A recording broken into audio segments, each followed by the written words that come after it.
From the park that claims it's the thrill capital of the world, but it barely makes the top 5 best coaster parks, here comes Goliath. Wait, which one? There's like 8 of them.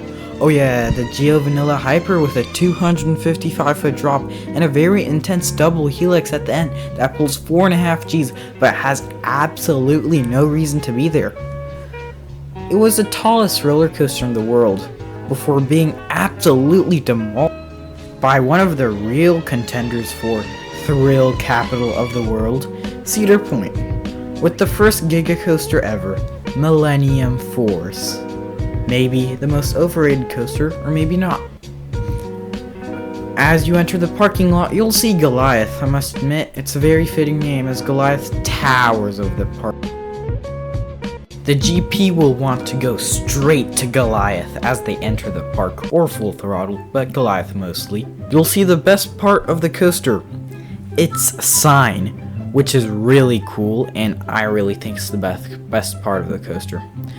Then you'll enter the queue and watch riders getting absolutely beat up by Goliath's brake run.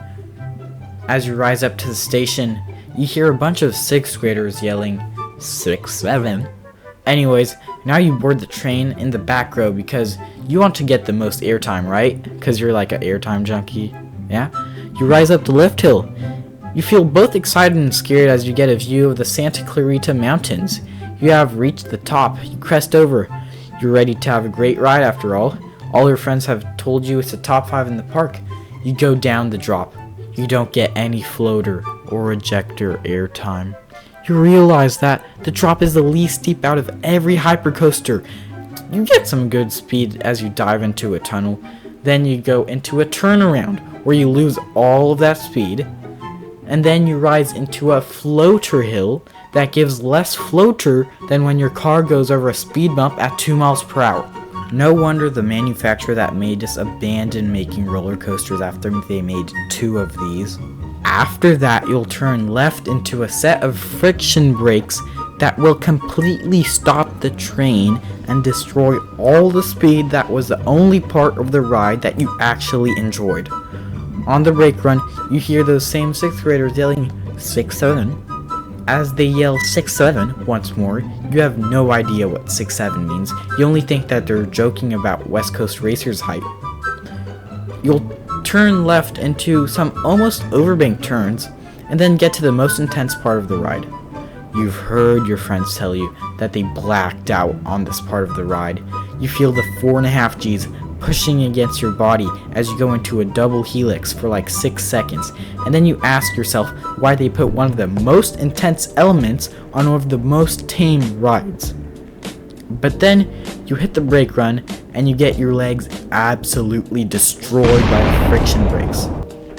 Then the train gets moving again, and you think that you'll calmly go into the station, but it turns out Mr. Six really wants you to have a Six Flags day, and the train stops abruptly again. You realize that your legs are absolutely cooked, and that the train does it again. And when you think it's over, it does it again, and again, and again, and great job, you survived Goliath, otherwise known as the Neat Crusher 3000, or the most overrated coaster at Magic Mountain.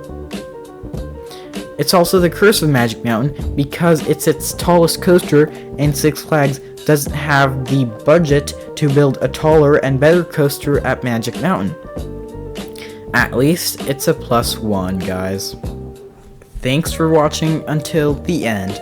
I'm Metrotro. Comment your thoughts below. Like if you like this video, and if you want to subscribe, you could subscribe, but I will not force you to subscribe if you don't want to subscribe, so subscribe if you want to subscribe.